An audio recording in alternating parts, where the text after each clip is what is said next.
ये मैं एक जेन्युइन और प्रैक्टिकल एडवाइस दे रहा हूँ, आपको अच्छी लगती है तो फॉलो करो, कुछ और अच्छा लगता है तो वो करो। डिफिकल्ट वर्ड्स आप याद करोगे 20, भूल जाओगे 15, याद रहेंगे 5, और उनमें से वो एग्जाम में आपको एक भी देखने को नहीं मिलेंगे। Hey guys, how are you all? I hope you all are good and preparing for your upcoming exam. तो इंग्लिश स्ट्रेटजी पर वीडियो बनाना था। एक वीडियो मैं ऑलरेडी बना चुका हूँ, उसमें मैंने बताया था कि आपको न्यूज़पेपर कैसे पढ़ना चाहिए, न्यूज़पेपर से आप कैसे अपना स्टैटिक अफेयर्स, करंट अफेयर्स ले सकते हो, और क्या क्या चीज़ें आपको इंपॉर्टेंट वहाँ पर पढ़ना चाहिए, ये मैंने बताया था। तो ये एक इंग्लिश स्ट्रेटजी का वीडियो है, उसको मैं 3 पार्ट में कवर कर रहा हूँ। पहले मैंने आपको रीडिंग वाला पोर्शन बता दिया था कैसे करना है। इसमें मैं आपको बता देता हूँ कि मॉक टेस्ट में आपको इंग्लिश का सेक्शन कैसे अटेम्प्ट करना चाहिए। कोई भी एग्जाम हो आपका, चाहे पीओ का हो या क्लर्क का हो, यदि अभी आने वाला आरबीआई असिस्टेंट है उसकी बात करें, तो मैं आपको एक प्रॉपर ऑर्डर बताऊंगा कि कैसे आपको अटेम्प्ट करना चाहिए, क्या चीज़ें आपको ध्यान रखना चाहिए। ठीक है, उसके बाद मैं बताऊंगा कि आपको आरबीआई असिस्टेंट को के पॉइंट ऑफ व्यू से क्या चीज़ें अभी करना चाहिए अभी के लिए। ठीक है, तो स्टार्ट करता हूँ वीडियो। सबसे पहले जैसे ही आप मॉक टेस्ट स्टार्ट करते हो तो आपका इंग्लिश का सेक्शन ओपन होता है, और जैसे सेक्शन ओपन होता है तो सबसे पहले यदि आपका ये आरसी आता है तो जैसे आपको दिखेगा आरसी आया तो आपको स्किप करते जाना है। स्किप कहाँ तक करना है? एक एक क्वेश्चन करके स्किप नहीं करना है। अपने को हमेशा पता होता है कि 7 से 8 क्वेश्चन या 10 क्वेश्चन भी आरसी में होते हैं, तो 10 बार स्किप का बटन क्यों दबा रहे हो? डायरेक्ट आप 11वें पे क्लिक करो, ठीक है, या फिर 8 नंबर पर क्लिक करो और आगे पीछे करके देख लो कि यहाँ पे आरसी खत्म हो रहा है कि नहीं हो रहा है। ठीक है, अब जैसे मैंने यहाँ पे डायरेक्ट 6 पे क्लिक किया तो मुझे पता था कि 5 क्वेश्चन आरसी के हैं, फिर यहाँ से जो है वोकैब आ गई। तो आरसी में जो वोकैब होती है, यदि मुझे वो वर्ड का मीनिंग पता है लेकिन उस पैसेज के पॉइंट ऑफ व्यू से वो क्या पूछ रहा है वो मैं एक बार देख लेता हूँ। जैसे यहाँ पे लिखा है डेलिकेट, तो डेलिकेट में इसको देख लूंगा। देखो बोल्ड में दिया होता है, यहाँ पे मिस्ड ट्रिक बोल्ड में दिया होता है। तो यदि मुझे वोकैब पता है, वोकैब मेरा थोड़ा अच्छा है, तो मैं पहले वोकैब वाले क्वेश्चन आरसी के अटेम्प्ट कर लेता हूँ। उसके बाद मैं आगे जाता हूँ, ये जो रीडिंग वाला पोर्शन है ये पूरा छोड़ देता हूँ। फिर मैं 11 पे गया, फिर मैं देखता हूँ कि ये फिलर से, तो यहाँ भी मुझे वोकैब मिल रहा है, तो ये भी ईजी पोर्शन है एक, तो ये भी मैं कर लेता हूँ स्टार्टिंग में। ठीक है, ये मैंने स्टार्टिंग में ही कर लिया, यहाँ से 5 क्वेश्चन। फिर आते हैं ये वाले क्वेश्चन। इसमें क्या होता है कि आपको इनअप्रोप्रिएट और मिसस्पेल्ड वर्ड बताना होता है, तो ये भी वोकैब का पार्ट है। तो लाइन से आप देख रहे हो वोकैब वोकैब वाले पूरे क्वेश्चन आ रहे हैं, और कैसी इसमें वोकैब आ रही है आप ये भी देख लो। Resting, stretching, extract, collecting, nursing. तो यदि ये वोकैब भी आपको नहीं आती, यदि ये आपकी गलत हो रही है, तो मैं बताता हूँ दिक्कत कहाँ है। दिक्कत यहाँ है, या तो आपने अपने स्कूल में इंग्लिश जो है वो प्रॉपर नहीं पढ़ी होगी, या फिर आप हिंदी मीडियम से होंगे, या फिर पढ़ी होगी तो आपको उतनी चीज़ें ध्यान नहीं होगी, आपने उतना ध्यान नहीं दिया होगा, और उतना यूसेज आपका डे टू डे लाइफ में इंग्लिश से रहा नहीं होगा। तो यही कारण होता है कि हमें ये छोटे छोटे वर्ड्स का मीनिंग पता नहीं होता। और यदि पता है आपको इन वर्ड्स का मीनिंग तो अच्छी बात है, आप कर लोगे ये चीज़ें। अब जैसे मैं आगे चलता हूँ तो इसमें यहाँ पे ये भी वोकैब है, फिर 5 क्वेश्चन इसके होने के बाद इसमें आपको कुछ नहीं, एरर बताना था कोई गलत हो तो। अब इसमें क्या करना है आपको, ये एरर डिटेक्शन का क्वेश्चन है।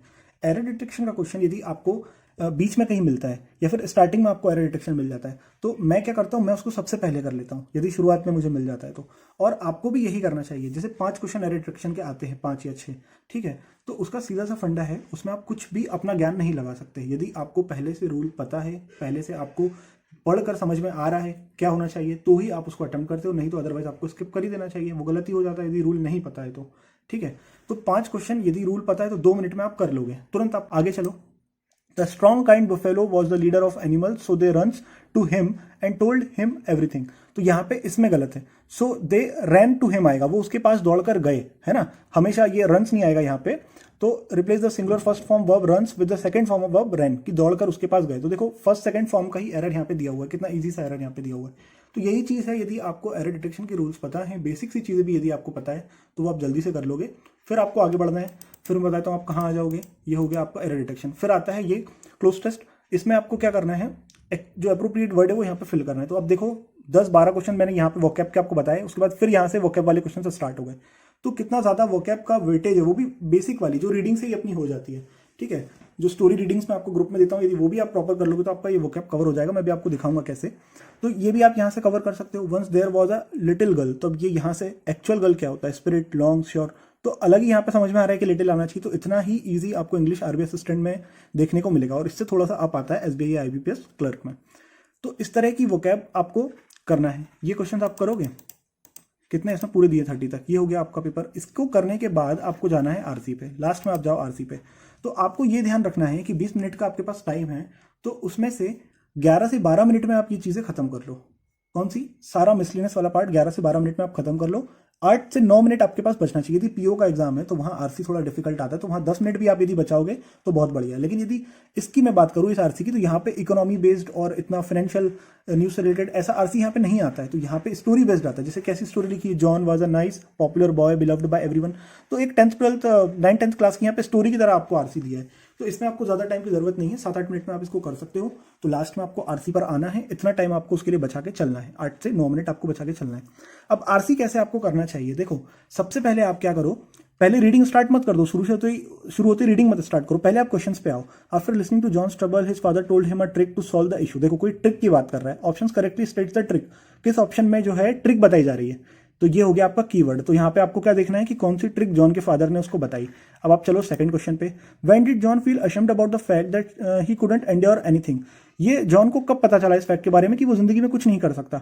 तो ये भी आपको आगे पता चलेगा। देखो यहाँ पे मैं सिर्फ हाथ ही रखा हूँ, दिख रहा है he couldn't endure any hardship, endure मिल गया कीवर्ड।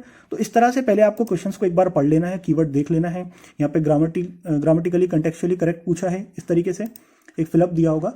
और what happened when John followed his father's trick, जब उसने फादर ने, देखो सीक्वेंस देखो आप, क्वेश्चन का सीक्वेंस और स्टोरी का सीक्वेंस। पहले जॉन के फादर ने उसको ट्रिक बताई, फिर उसने ट्रिक फॉलो की, फिर क्या हुआ, ठीक है। तो जिस सीक्वेंस में आप इसको पढ़ते जाओगे ना, उसी सीक्वेंस में आपको क्वेश्चंस मिलेंगे और वैसे ही आपको अटेम्प्ट करना है। तो एक बार आपको ऑर्डर देख लेना है, क्वेश्चंस क्या क्या पूछे हैं। Why did John put one more cloth than required when he felt cold, ठीक है। तो इस तरह से आपको पहले क्वेश्चंस पढ़ लेना है, उसमें कीवर्ड्स आपको मिल जाएंगे।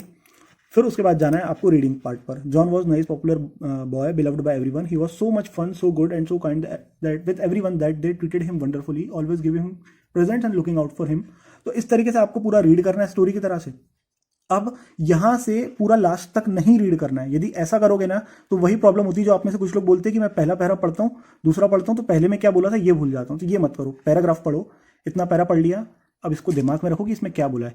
और यदि इसमें से कोई आंसर आपका मिल रहा है तो उसको टिक करो, फिर आप यहां से नेक्स्ट करो, सेकंड क्वेश्चन पर जाओ, फिर आप आगे पढ़ो, ठीक है। यू वुड थिंक, अब ऐसा नहीं है कि आपको बहुत सारा, जैसे कितने पैरा है, 1 2 3 4 5, तो इतना करोगे ना तो टाइम ज्यादा लगेगा। तो आपको एटलीस्ट जितना स्क्रीन पर दिख रहा है उतना तो पढ़ना है, एटलीस्ट 2 पैरा तो आपको पढ़ना है। यहां से यहां तक आप पढ़ो, फिर आपके आंसर देखो। यदि आपकी स्पीड अच्छी तो आप एक एक पैरा करके भी फटाफट आंसर को टिक कर जाओगे, ठीक है। तो इस तरह से आपको आरसी को अटेम्प्ट करना है। तो ये मैंने पूरा आपको बता दिया 30 क्वेश्चंस में क्या चीज़ें आपको कैसे करनी है। यदि आपको वीडियो स्लो लगे तो आप इसको बढ़ा के भी देख सकते हो स्पीड पे फिर से। और एक चीज़ मैं आपको बताता हूँ, मैं आपको स्टोरी पढ़ने का क्यों कहता हूँ, क्योंकि जो क्लरिकल लेवल में आपकी ग्रामर आती है, जो इंग्लिश आती है, वो आपकी इस लेवल की आती है। आपको बहुत ज़्यादा डिफिकल्ट एडिटोरियल्स आर्टिकल्स पढ़ने की ज़रूरत नहीं है। पीओ एग्जाम की बात अलग है, वहाँ पर आते हैं। पर जैसे अभी आपका 1 महीने बाद आरबी असिस्टेंट है और अभी आपको लग रहा है कि इंग्लिश में गलत हो रहे हैं, एक्यूरेसी कम है, ठीक है, और अटेम्प्ट भी कम हो रहे हैं, 8-10 नंबर या 20 के अंदर आपके नंबर आ रहे हैं, तो आपका सिलेक्शन नहीं होगा। आपको चाहिए 25+ नंबर हर सब्जेक्ट में ही, है ना। तो इस तरह की रीडिंग आप करो। देखो इसमें क्या है, an old man lived in the village, ठीक है। लिव्ड मतलब पास्ट फॉर्म में रहता था, विलेज मतलब गांव। An old man lived in the village, he was one of the most unfortunate. तो ये देखो इस तरह की वोकैब आपको एग्जाम में देखने को मिलेगी। अनफॉर्चुनेट का मतलब क्या होता है, जिसकी किस्मत खराब हो, बदकिस्मती। People in the world, the whole village was tired, tired मतलब थका हुआ, ये भी सिंपल सा एक वोकैब है। ग्लूमी, ऑलवेज ग्लूमी मतलब हमेशा खुशहाल। He constantly complain, sorry he was always gloomy, gloomy मतलब खुशहाल नहीं, ग्लूमी मतलब होता है जो सैड। देखो यहाँ आपको इमेज में दिख रहा होगा, अपने में ही मतलब जो कुंठित सा रहता है वो। ही कॉन्स्टेंटली कंप्लेन, कॉन्स्टेंटली मतलब होता है लगातार, कंप्लेन का मतलब होता है शिकायत करना। And was always in a bad mood, हमेशा एक खराब मूड में रहता था। तो इस तरह की वोकैब आपको इन स्टोरीज में देखने को मिलती है, इसीलिए मैं आपसे ये पढ़ने को कहता हूँ। यदि आप ये पढ़ोगे ना तो ही आपका बेसिक से वोकैब इंप्रूव होगा। डिफिकल्ट वर्ड्स आप याद करोगे 20, भूल जाओगे 15, याद रहेंगे 5, और उनमें से वो एग्जाम में आपको एक भी देखने को नहीं मिलेंगे। तो इतने वोकैब पढ़ने का कोई फायदा नहीं है। रीडिंग अच्छे से करो तो आपका ग्रामर भी इंप्रूव होगा। थोड़ा थोड़ा रिलेट करने की कोशिश क्या करो कि जो रूल्स आप वहाँ से पढ़ते हो वो यहाँ पे कहाँ लग रहे हैं, ठीक है। और लास्ट में आपको मोरल ऑफ द स्टोरी भी मिलेगा, don't chase happiness, enjoy your life, है ना। खुशियों के पीछे मत भागो, अपनी जिंदगी को एंजॉय करो, इस तरीके से। तो ये ढेर सारी मैंने आपको स्टोरी ग्रुप में दी हुई है, इनका PDF आप वहाँ से डाउनलोड करके डेली 2-3 स्टोरी पढ़ो, मॉरल भी मिलेगा, कुछ सीखने को भी मिलेगा और आपकी इंग्लिश भी इंप्रूव होगी। तो ये चीज़ आपको करना चाहिए। ये मैं एक जेन्युइन और प्रैक्टिकल एडवाइस दे रहा हूँ, आपको अच्छी लगती है तो फॉलो करो, कुछ और अच्छा लगता है तो वो करो, ठीक है। तो वीडियो कैसा लगा आपको बताना। मिलते हैं अगले वीडियो में, उसमें मैं आपको बताऊंगा कि आपको ग्रामर कैसे करना है, कहाँ से करना है, क्या सोर्सेस फॉलो करना है, कितनी प्रैक्टिस करना है, कहाँ से करना है, मॉक का एनालिसिस कैसे करना है, ये मैंने आपको बता दिया, ठीक है। वीडियो अच्छा लगा हो तो लाइक करना, और टेलीग्राम ग्रुप का लिंक मैं आपको डिस्क्रिप्शन में दे दूंगा और कमेंट कॉलम में पिन कर दूंगा, वहां से आप ज्वाइन कर लेना, ठीक है। मिलते हैं अगले वीडियो में। Till then good bye, take good care of yourself.